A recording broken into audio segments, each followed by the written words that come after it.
साथियों, आप सभी का इस प्लेटफॉर्म पर स्वागत है। यहाँ पर हम लोग आगामी जो यूपी पीसीएस 2021 की परीक्षा अक्टूबर में होने निर्धारित है और जो अन्य उसके बाद जो परीक्षाएं होंगी उन सभी के लिए यहाँ पर करंट अफेयर देख रहे हैं। तो यह जो करंट अफेयर है यह घटनाचक्र समसामयिकी के द्वारा या जो इस पब्लिकेशन के द्वारा जो दृष्टि नाम से करंट अफेयर पूरे साल भर का निकाला जाता है, जो कि आपके लिए पीसीएस की परीक्षा के लिए काफ़ी महत्वपूर्ण माना जाता है, उसको यहाँ पर हम लोग देख रहे हैं। अभी तक हम लोग 2 वीडियो कर चुके हैं, यह इसका तीसरा वीडियो है। यहाँ पर हम लोग जो 2 वीडियो कर चुके हैं उससे आगे की जो चीज़ें हैं उनको यहाँ पर हम लोग देखेंगे। तो चलिए प्रारंभ करते हैं नए डिजिटल मीडिया दिशा निर्देश से। तो भारत सरकार ने पहली बार 25 फरवरी 2021 को सूचना प्रौद्योगिकी कानून 2000 सूचना प्रौद्योगिकी कानून 2000 सन 2000 में आया था के अंतर्गत मध्यवर्ती दिशा निर्देश और डिजिटल मीडिया आचार संहिता प्रस्तावित की है।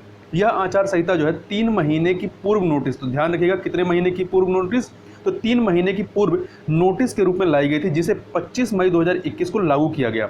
यह आचार संहिता सूचना प्रौद्योगिकी अधिनियम 2000 की धारा 87 की उपधारा 2 के खंड या और खंड या छा द्वारा प्रदान की गई शक्तियों के प्रयोग करते हुए लाई गई है।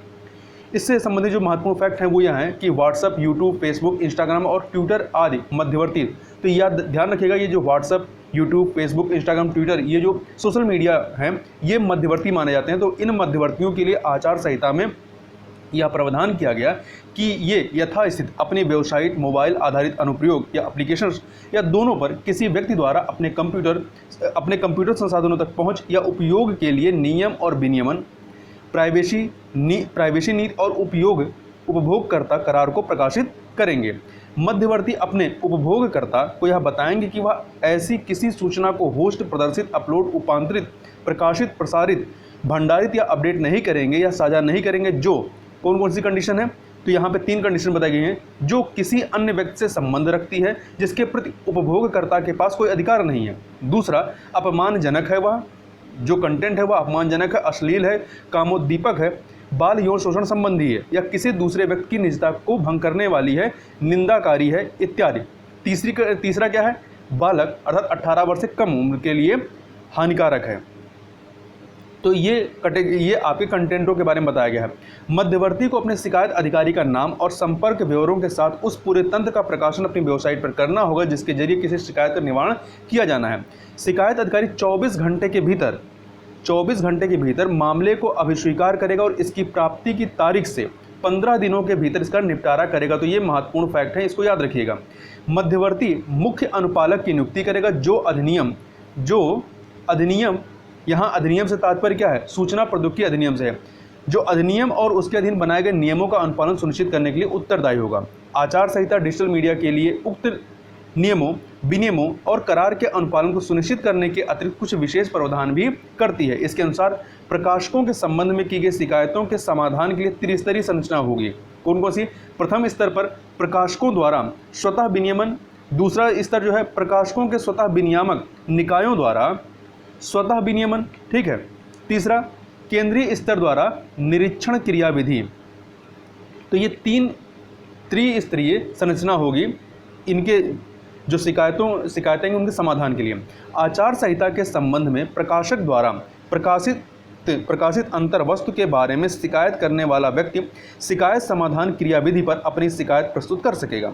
स्वतः विनियामक निकाय की अध्यक्षता उच्चतम न्यायालय या किसी उच्च न्यायालय के सेवानिवृत्त न्यायाधीश या मीडिया, प्रसारण, मनोरंजन, बाल अधिकारी, मानवाधिकारी किसी स्वतंत्र प्रतिष्ठित व्यक्ति द्वारा की जाएगी और इसके अन्य सदस्य मीडिया, प्रसारण, बाल अधिकारी, मानवाधिकार और ऐसे अन्य सुसंगत क्षेत्रों के अधिकतम 6 विशेषज्ञ होंगे, ठीक है। तो यहाँ पे ध्यान रखिएगा, इसमें 6 विशेषज्ञ होंगे। तो एक अध्यक्ष और 6 अन्य सदस्य। आचार संहिता में केंद्रीय सरकार द्वारा निरीक्षण क्रियाविधि के लिए एक अंतर विभागीय समिति की स्थापना का प्रावधान है। इस स्तर पर शिकायतें इसी समिति के सुपुर्द की जाएंगी और यह समिति प्रकाशकों को समुचित दिशा निर्देश और परामर्शिका जारी करेगी। साथ ही आचार संहिता के अनुपालन हेतु प्रकाशकों को आदेश और निर्देश जारी किए जाएंगे।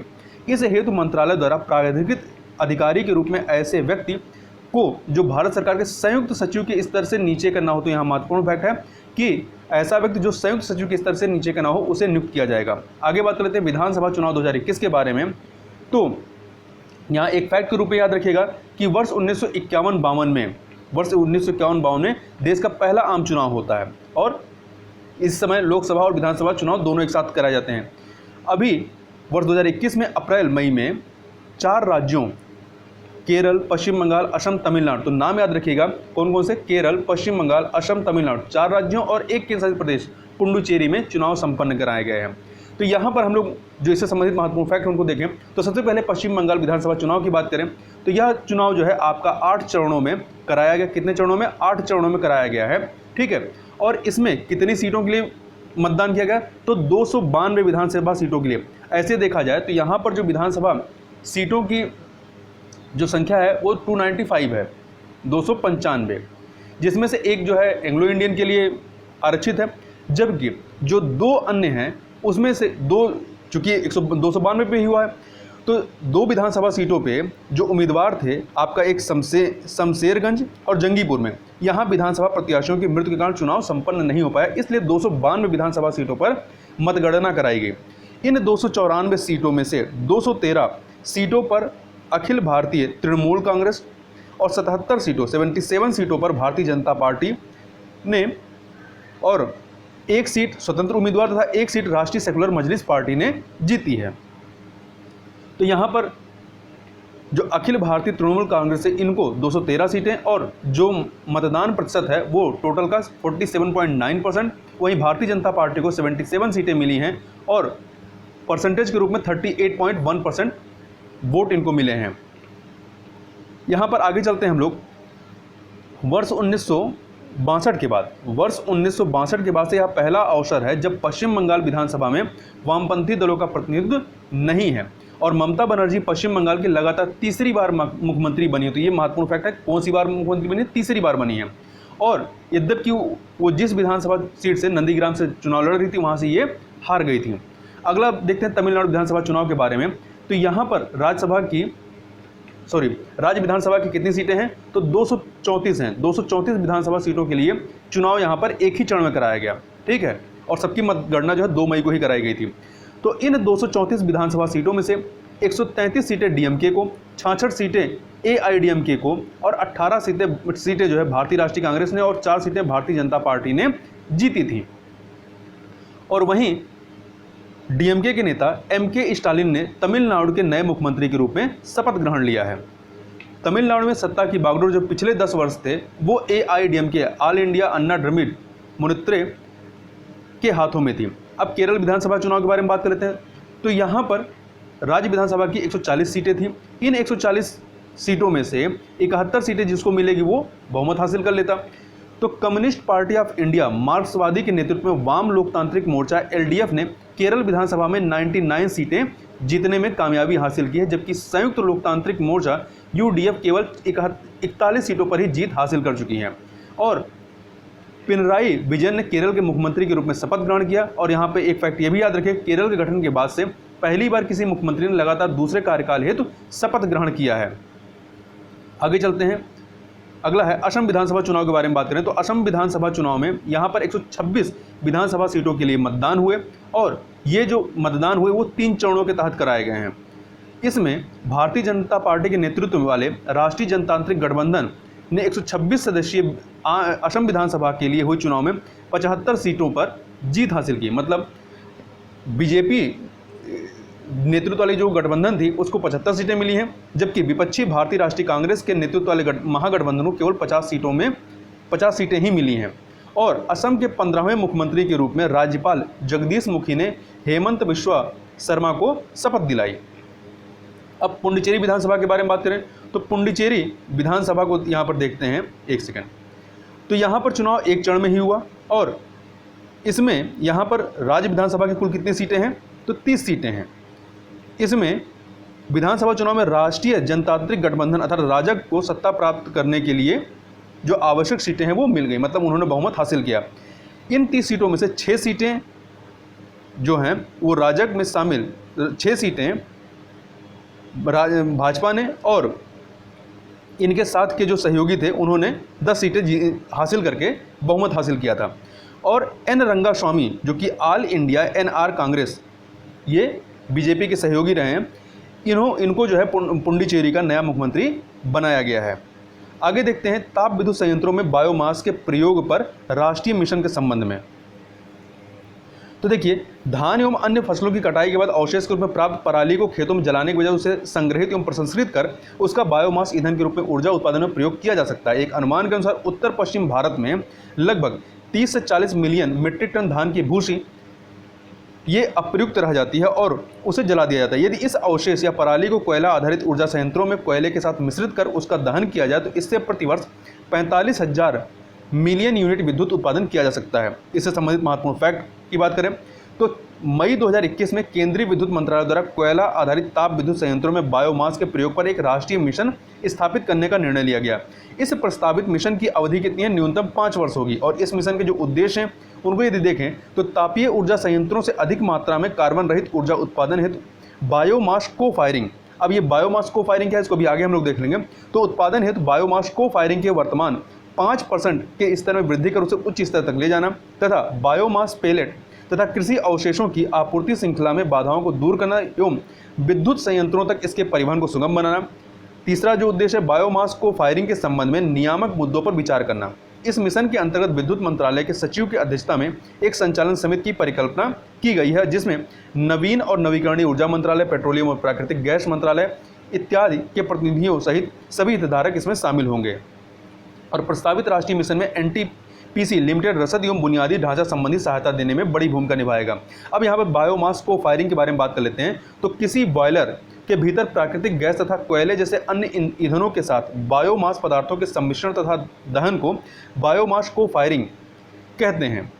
UNFCCC ने कोयला आधारित ऊर्जा संयंत्रों से कार्बन उत्सर्जन को कम करने के संदर्भ में बायोमास को फायरिंग को एक कार्बन रहित प्रौद्योगिकी, कार्बन न्यूट्रल टेक्नोलॉजी के रूप में मान्यता दी है। तो ये इंपॉर्टेंट फैक्टर याद रखिएगा। अगला है अंबोली जैव विविधता विरासत स्थल घोषित किया गया है।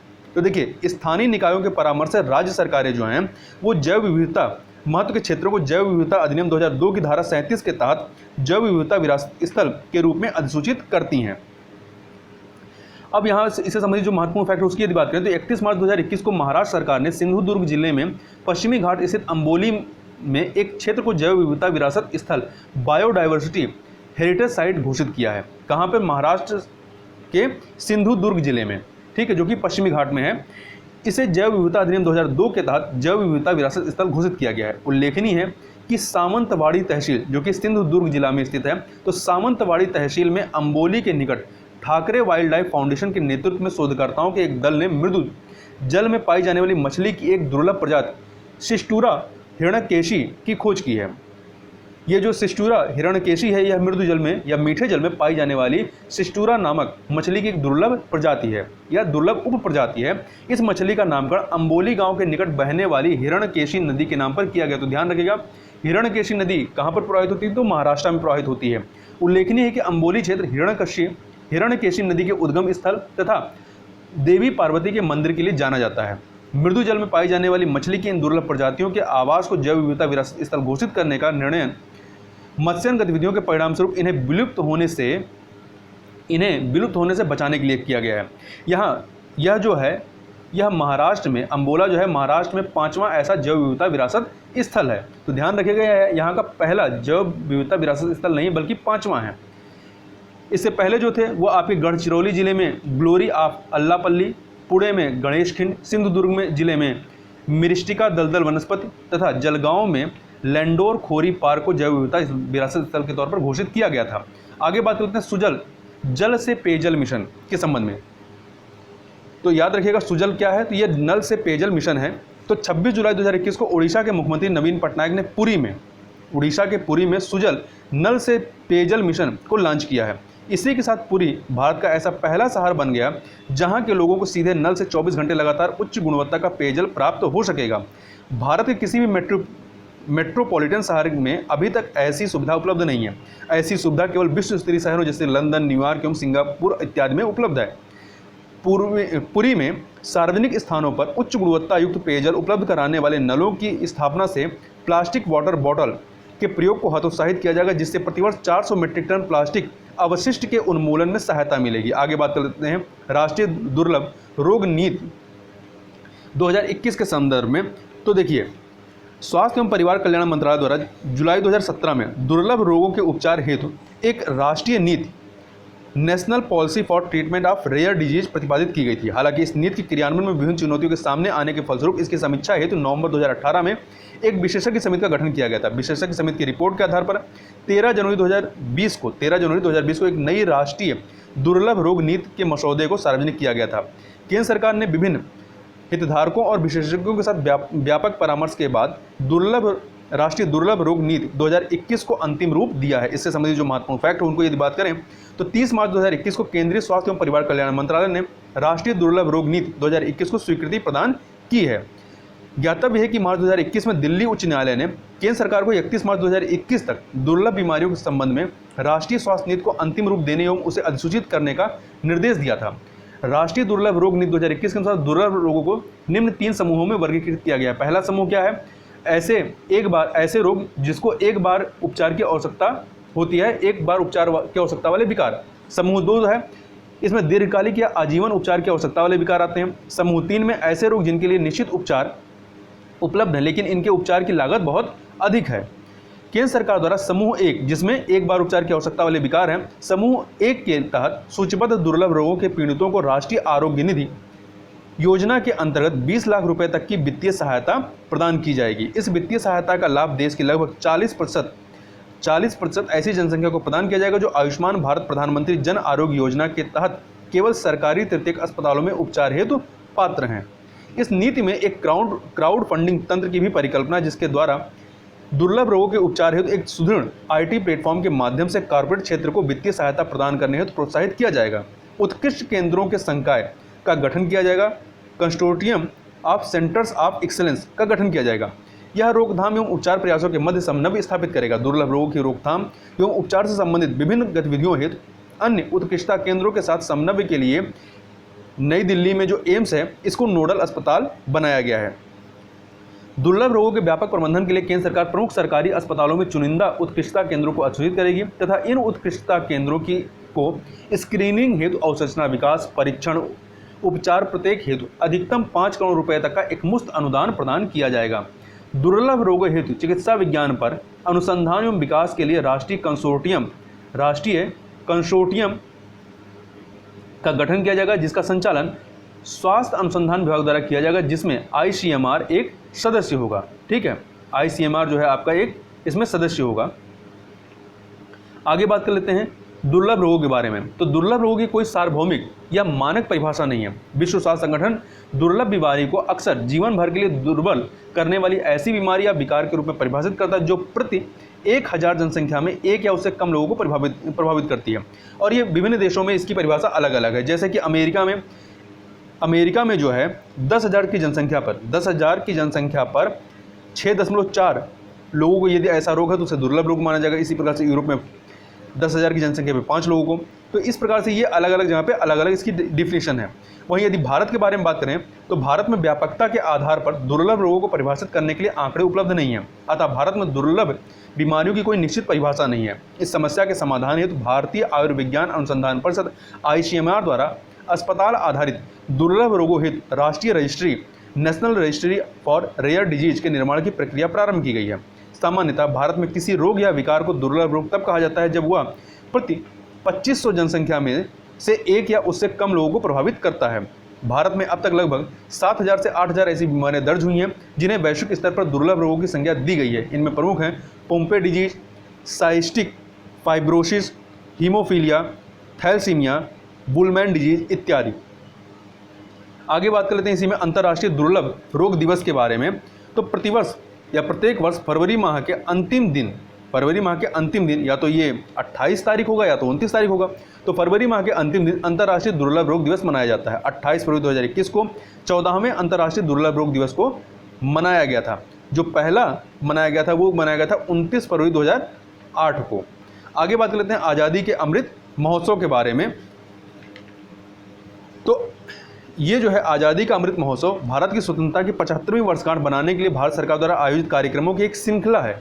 ठीक है, यह महोत्सव जन भागीदारी की विचारधारा के साथ जन उत्सव के रूप में मनाया जाएगा। यह कार्यक्रम पूरे देश में राज्य तथा केंद्र शासित प्रदेशों की सरकारों द्वारा आयोजित किया जाएगा तथा देश के बाहर भारत के दूतावासों में भी इसका आयोजन होगा।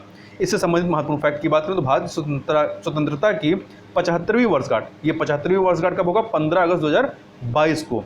तो 75वीं वर्षगांठ के 75 सप्ताह पूर्व 12 मार्च 2021 को प्रधानमंत्री नरेंद्र मोदी के द्वारा साबरमती आश्रम, गुजरात के अहमदाबाद में जो साबरमती आश्रम है, यहाँ से आज़ादी का अमृत महोत्सव नामक पहल को लॉन्च किया। तो ध्यान रखिएगा, ये पहल कहाँ से लॉन्च की गई थी? तो गुजरात के अहमदाबाद के साबरमती आश्रम से। यह पहल जो है, और तारीख भी याद रखिएगा 12 मार्च 2021 को। यह पहल 15 अगस्त 2023 तक जारी रहेगी। आज़ादी के अमृत महोत्सव पर आयोजित होने वाले कार्यक्रमों के बारे में नीतियों और योजनाओं को तैयार करने हेतु केंद्रीय गृह मंत्री की अध्यक्षता में एक राष्ट्रीय क्रियान्वयन समिति का गठन किया गया तथा आज़ादी का अमृत महोत्सव मनाने हेतु सुझाव एवं नीतिगत दिशा निर्देश देने के लिए प्रधानमंत्री नरेंद्र मोदी की अध्यक्षता में 259 सदस्यीय एक समिति का भी गठन किया गया। आज़ादी का अमृत महोत्सव मनाने में केंद्रीय संस्कृति मंत्रालय सहयोगी की भूमिका में होगा। आज़ादी के अमृत महोत्सव के जो उद्देश्य हैं वो निम्नलिखित हैं। पहला, इसके जरिए आज़ादी से जुड़े हुए अनेक नाम जो इतिहास के पन्नों में दबे पड़े हैं, जैसे मतलब अनसंग हीरोज को सामने लाना। इसके अतिरिक्त 1857 से 1947 के मध्य चले स्वतंत्रता संग्राम की जानकारी देशवासियों तथा युवा पीढ़ी को देना। इस कार्यक्रम के माध्यम से विश्व के सामने 75 वर्षों की उपलब्धियों का प्रदर्शन करना तथा अगले 25 वर्षों के लिए देश के संकल्प की एक रूपरेखा तैयार करना। भारत की स्वतंत्रता की 75वीं वर्षगांठ के उत्सव के लिए 5 पिलर्स निर्धारित किए गए हैं, 5 स्तंभ। तो ये 5 स्तंभ बहुत महत्वपूर्ण हैं, इनको याद रखिएगा। इस पर प्रश्न बन सकता है। पहला है आपका स्वतंत्रता संग्राम, दूसरा है 75 वर्ष पर विचार, तीसरा है 75 वर्ष पर उपलब्धियां, चौथा है 75 वर्ष पर कार्य और पांचवा है 75 वर्ष पर संकल्प। युवा प्रधानमंत्री योजना के बारे में बात करें तो 29 मई 2021 को उच्च शिक्षा विभाग, जो कि भारत सरकार के शिक्षा मंत्रालय के तहत आता है, इसके द्वारा 30 वर्ष से कम आयु के युवा और नवोदित लेखकों को प्रशिक्षित करने के लिए युवा प्रधानमंत्री योजना, युवा जिसका फुल फॉर्म है prime ministers scheme for mentoring young authors, को लॉन्च किया गया है। यहाँ युवा योजना के संदर्भ में युवा का पूरा जो रूप है वो क्या है? यंग, वाई से यंग है, यू से अपकमिंग, तो young, upcoming and versatile authors. युवा योजना जो है यह इंडिया #75 परियोजना या आज़ादी का जो अमृत महोत्सव है उसका ही एक अंग है। तो ये महत्वपूर्ण फैक्ट है, याद रखिएगा। सघन मिशन इंद्रधनुष के बारे में बात करें, सघन मिशन इंद्रधनुष तो देश में प्रतिरक्षण कार्यक्रम को मजबूती प्रदान करने एवं उसे ऊर्जावान करने के उद्देश्य से भारत सरकार द्वारा 25 दिसंबर 2014 को, तो ये डेट याद रखिएगा, 25 दिसंबर 2014 को मिशन इंद्रधनुष नाम से सार्वभौमिक टीकाकरण अभियान का शुभारंभ किया था। मिशन इंद्रधनुष का उद्देश्य देश के सभी बच्चों, मतलब 2 वर्ष की आयु तक के सभी बच्चों एवं गर्भवती महिलाओं का तीव्र गति से 100% टीकाकरण करना था। अगस्त 2017 तक मिशन इंद्रधनुष को 4 चरणों का सफल संचालन किया गया। टीकाकरण कार्यक्रम को अधिक सघन और घनीभूत बनाने के लिए प्रधानमंत्री नरेंद्र मोदी के द्वारा 8 अक्टूबर 2017 को सघन मिशन इंद्रधनुष IMI इंटेंसिफाइड मिशन इंद्रधनुष लॉन्च किया गया। कब? 2017 में। देश में नियमित टीकाकरण कवरेज को बढ़ावा देने के लिए सघन मिशन इंद्रधनुष 2.0 को दिसंबर 2019 से मार्च 2020 के मध्य संचालित किया गया। इससे संबंधित महत्वपूर्ण फैक्टरों की बात करें तो 19 फरवरी 2021 को केंद्रीय स्वास्थ्य और परिवार कल्याण मंत्रालय ने सघन मिशन इंद्रधनुष 3.0 IMI 3.0 का शुभारंभ किया गया। इस अवसर पर सघन मिशन इंद्रधनुष 3.0 पोर्टल और इस मिशन के परिचालन के लिए दिशा निर्देश भी जारी किए गए हैं। इस मिशन को 22 फरवरी 2021 से 22 मार्च 2021 के मध्य 15 दिनों के 2 दौरों में संचालित किया जाएगा और इस सघन मिशन इंद्रधनुष 3.0 को 29 राज्यों और केंद्र शासित प्रदेशों में, मतलब टोटल कितने, टोटल जो है 36 राज्य और केंद्र शासित प्रदेश हैं, तो यहाँ पे सब में नहीं बल्कि 29 राज्यों और केंद्र शासित प्रदेशों में पूर्व चिन्हित 250 जिलों या शहरी क्षेत्रों में संचालित किया जाएगा। तो ध्यान रखिएगा, सभी राज्यों के शासित प्रदेशों में नहीं और न ही सभी जिलों में। यहाँ पे आगे देखें तो ये सघन मिशन इंद्रधनुष 3.0 का मुख्य फोकस ऐसे बच्चों और गर्भवती महिलाओं पर था जो कोविड-19 महामारी का टीकाकरण से वंचित रह गए। इस मिशन के अंतर्गत प्रवासन स्थलों से पलायन करने वाले लाभार्थियों और सुदूर क्षेत्रों के लोगों को लक्षित किया गया है। मिशन के तहत देश के सभी जिलों में 90% तक पूर्ण टीकाकरण कवरेज प्राप्त करने का लक्ष्य निर्धारित किया गया है। आगे चलते हैं, यहाँ ध्यान रखिएगा 100% नहीं बल्कि 90% है। चमोली त्रासदी के बारे में बात करें तो चमोली जो है पहले चिपको आंदोलन के लिए जाना जाता रहा है और अभी हाल ही में जो है ये ग्लेशियर टूटने की वजह से चर्चा में था। तो 7 फरवरी 2021 को उत्तराखंड के चमोली में नंदा देवी पर्वत, तो ध्यान रखिएगा कहाँ पे और कौन से पर्वत और किन नदियों का, तो इतनी बातें याद रखिएगा यहाँ पे। तो 7 फरवरी 2021 को उत्तराखंड के चमोली में नंदा देवी पर्वत की ढलान पर एक ग्लेशियर टूटने से धौली गंगा एवं ऋषि गंगा नदी, तो 2 नदियाँ कौन सी हैं, धौली गंगा और ऋषि गंगा नदी में आई बाढ़ ने तटवर्ती इलाकों में भीषण तबाही मचाई। इस बाढ़ के फलस्वरूप तपोवन, विष्णुगढ़ और ऋषि गंगा लघु जल विद्युत परियोजना को सर्वाधिक क्षति हुई है। उल्लेखनीय है यहाँ पे कि ऋषि गंगा नदी जो है, ऋषि गंगा नदी वो अलकनंदा नदी की सहायक नदी है और विशेषज्ञों का मानना है कि इस आपदा का मूल जो है करीब 5600 मीटर ऊंचाई पर स्थित एक हैंगिंग ग्लेशियर था, जिसके टूटने से भूस्खलन हुआ एवं कृत्रिम अस्थायी बांध बन गया, जो आगे होने वाली तबाही का कारण बना। आगे चलते हैं, आगे हम लोग देखते हैं यहाँ पर चमोली के बारे में।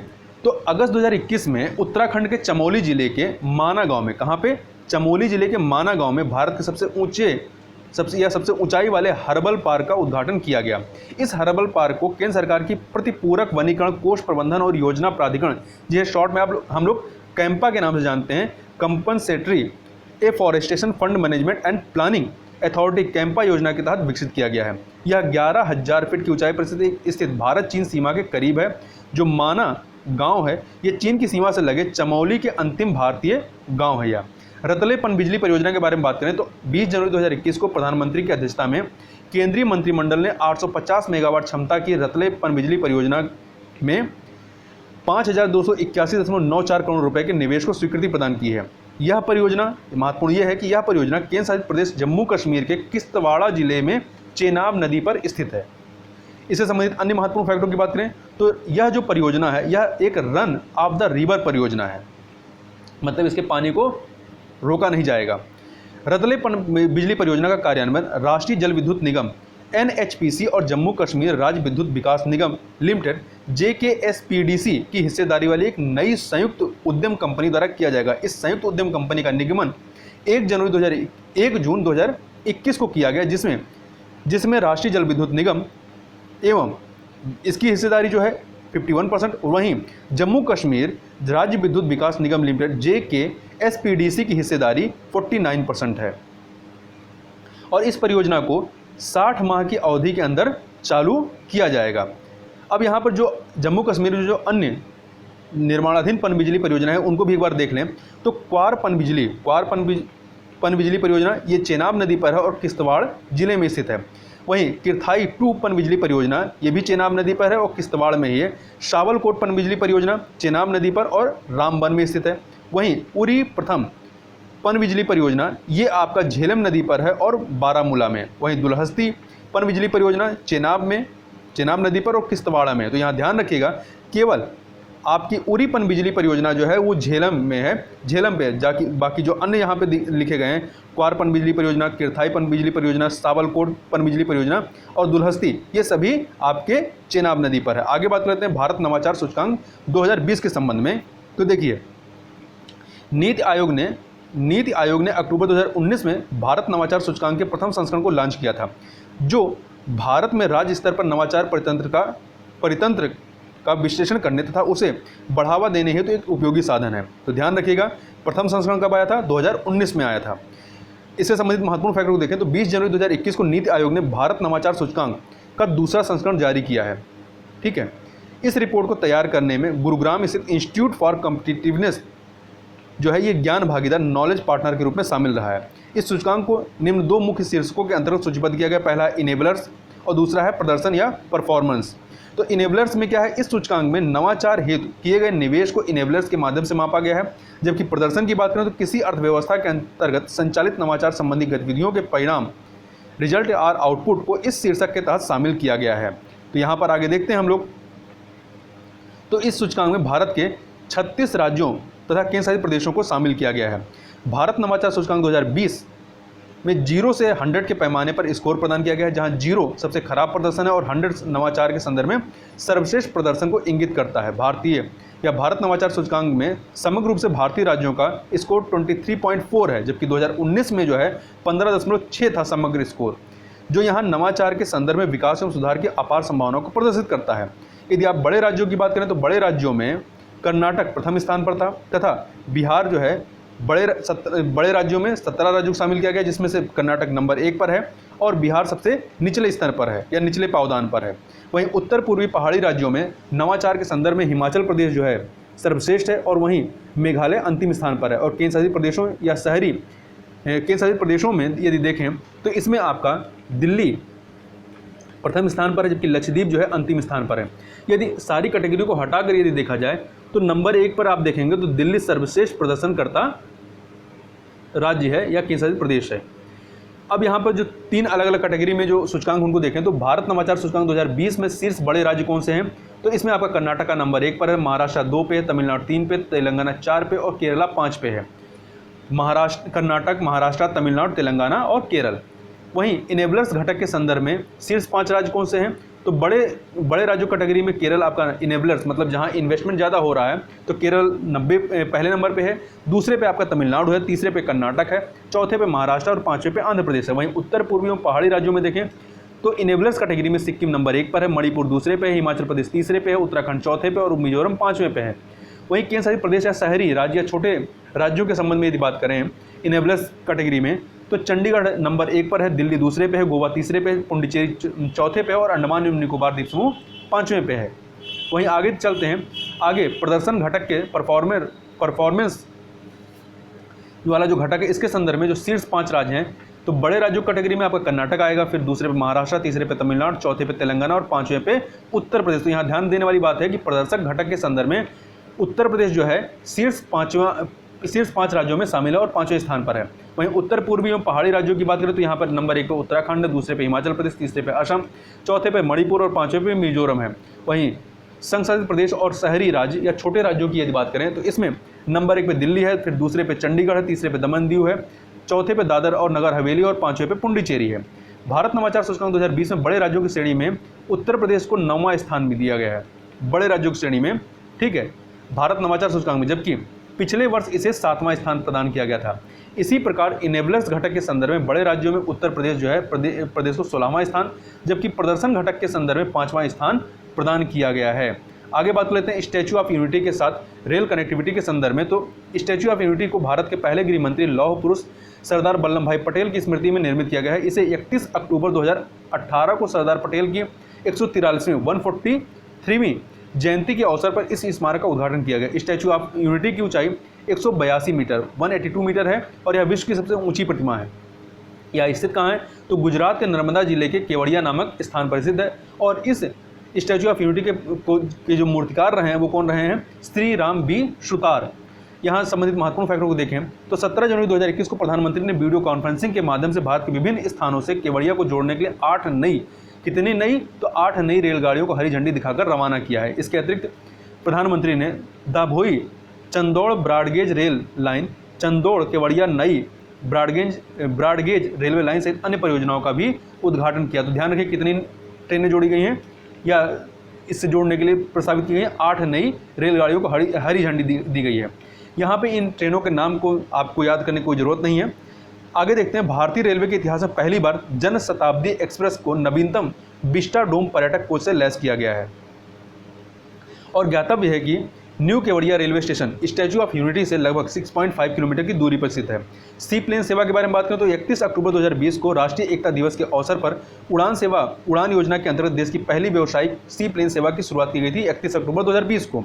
31 अक्टूबर 2020 को प्रधानमंत्री नरेंद्र मोदी ने स्टैच्यू ऑफ यूनिटी जो कि गुजरात के नर्मदा जिले केवड़िया नामक स्थान पर एवं साबरमती रिवर फ्रंट जो कि अहमदाबाद में है, इसके मध्य देश की पहली सी प्लेन सेवा का उद्घाटन किया। और इसके साथ ही केवड़िया एवं साबरमती रिवर फ्रंट स्थित जल एरोड्रोम का भी उद्घाटन किया। साबरमती रिवर फ्रंट एवं स्टैच्यू ऑफ यूनिटी के मध्य सी प्लेन सेवा स्पाइस जेट एयरलाइन द्वारा संचालित की जाएगी। आगे चलते हैं, अगला है प्रधानमंत्री कौशल विकास योजना 3.0 के बारे में बात करें तो प्रधानमंत्री कौशल विकास योजना कौशल विकास एवं उद्यमिता मंत्रालय की एक प्रमुख योजना है। इस योजना का कार्यान्वयन राष्ट्रीय कौशल विकास निगम NSDC द्वारा किया जाता है। 15 जुलाई 2015 को विश्व युवा कौशल दिवस के अवसर पर प्रधानमंत्री कौशल विकास योजना 1.0 का शुभारंभ किया गया। वहीं प्रधानमंत्री कौशल विकास योजना 2.0 जो है इसे 2016 में प्रारंभ किया गया और इस प्रधानमंत्री कौशल विकास योजना 2.0 के तहत वर्ष 2020 तक कुल 1 करोड़ युवाओं को प्रशिक्षित किए जाने का लक्ष्य निर्धारित किया गया था। इससे संबंधित महत्वपूर्ण फैक्ट की बात करें तो 15 जनवरी 2021 को प्रधानमंत्री कौशल विकास योजना 3.0 को शुभारंभ किया गया है। इस प्रधानमंत्री कौशल विकास योजना 3.0 को 28 राज्यों 8 केंद्र शासित प्रदेशों के 717 जिलों में लॉन्च किया गया है और इसके तहत राज्य घटक के माध्यम से राज्य सरकारों की अधिक भूमिका देखिए, जो प्रधानमंत्री कौशल विकास योजना 2.0 था, इसके तहत राज्य घटक के माध्यम से राज्य सरकारों की अधिक भूमिका सुनिश्चित की गई थी। वहीं प्रधानमंत्री कौशल विकास योजना 3.0 के तहत जिला कौशल समितियों के माध्यम से जिला प्राधिकरण की अधिक भागीदारी की परिकल्पना की गई है। राज्य कौशल विकास मिशनों की बात करें तो राज्य कौशल विकास मिशनों के निर्देशन में जिला कौशल समितियां कौशल अंतराल की समस्या का समाधान करने और जिला स्तर पर कौशल प्रशिक्षण की मांग का आकलन करने में महत्वपूर्ण भूमिका निभाएंगी। प्रधानमंत्री कौशल विकास योजना 3.0 का उद्देश्य वर्ष 2020-21 के दौरान 948.9 करोड़ रुपए के परिव्यय से लगभग 8 लाख युवाओं को कौशल प्रशिक्षण प्रदान करना है। प्रधानमंत्री कौशल विकास योजना 3.0 जो योजना है, इसके 2 घटक हैं। पहला केंद्रीय घटक, इसका कार्यान्वयन राष्ट्रीय कौशल विकास निगम द्वारा किया जाएगा, जबकि राज्य घटक इसका कार्यान्वयन राज्य कौशल विकास मिशनों या राज्यों या केंद्रशासित प्रदेशों के संबंधित विभागों के द्वारा किया जाएगा। इस योजना के संपूर्ण लक्ष्य को केंद्र एवं राज्य घटकों के मध्य जो है केंद्र की जो हिस्सेदारी वो 75% है और राज्य की 25, तो 75:25 के अनुपात में विभाजित किया गया है। आगे चलते हैं, आगे बात कर लेते हैं हम लोग कोच्चि मंगलूर प्राकृतिक गैस पाइपलाइन के संबंध में। तो वर्ष 1987 में भारत की प्रथम अंतरराज्यीय प्राकृतिक गैस पाइपलाइन को गेल इंडिया लिमिटेड द्वारा राष्ट्र को समर्पित किया गया था। तो ये महत्वपूर्ण फैक्ट है, कब? 1987 में। और यह जो आपका पहला वाला था, यह 1750 किलोमीटर लंबी हजीरा विजयपुर जगदीशपुर पाइपलाइन है। इसमें हजीरा आपका गुजरात में है, विजयपुर मध्य प्रदेश में और जगदीशपुर आपका उत्तर प्रदेश में है। तो यहाँ से होकर के यह गुजरती है। इससे संबंधित महत्वपूर्ण फैक्ट की यदि बात करें तो 5 जनवरी 2021 को प्रधानमंत्री नरेंद्र मोदी ने कोच्चि मंगलूर प्राकृतिक गैस पाइपलाइन को वीडियो कॉन्फ्रेंसिंग के माध्यम से राष्ट्र को समर्पित किया। कोच्चि मंगलूर गैस पाइपलाइन की लंबाई लगभग 450 किलोमीटर है और इस गैस पाइपलाइन का निर्माण गेल इंडिया लिमिटेड के द्वारा संपन्न किया गया। यह गैस पाइपलाइन कोच्चि, कुट्टनाद, कन्नूर तथा मंगलूर आदि शहरों से होकर गुजरेगी तथा इस गैस पाइपलाइन से दक्षिण भारत के राज्य क्रमशः केरल और कर्नाटक लाभान्वित होंगे। इस पाइपलाइन की परिवहन क्षमता 12 MMSCMD, इसका फुल फॉर्म याद रखिएगा, million metric standard cubic metre per day है।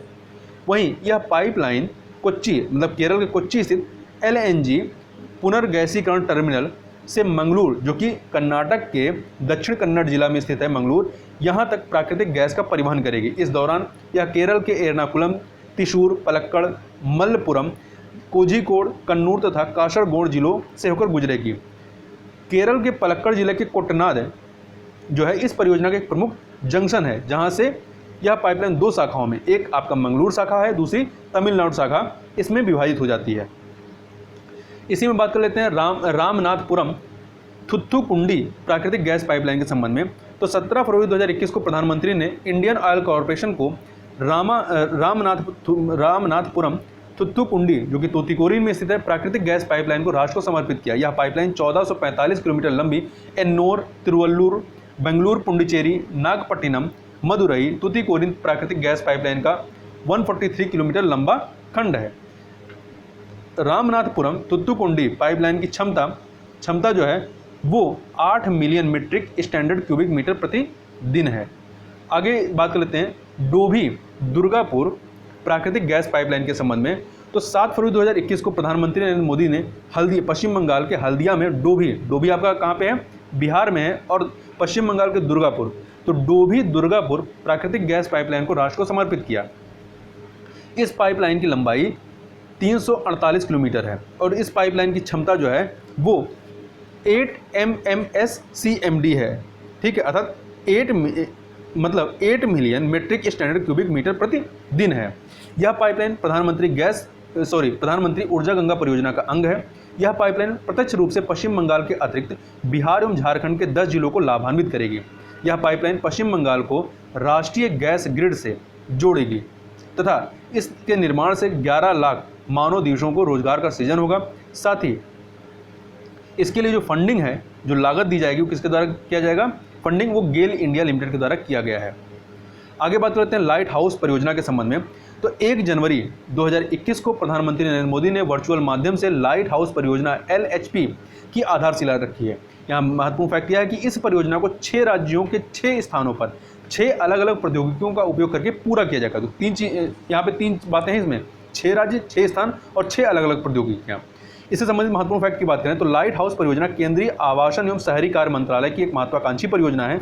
ये मॉडल आवासीय परियोजनाएं हैं जिसके तहत किसी क्षेत्र की स्थानीय जलवायु और पारिस्थितिकी को ध्यान में रखते हुए टिकाऊ, मजबूत और भूकंपरोधी मकान बनाए जाएंगे। इस परियोजना को वैश्विक आवासीय प्रौद्योगिकी चुनौती India GHTC global housing technology challenges India के तहत शुरू किया गया है।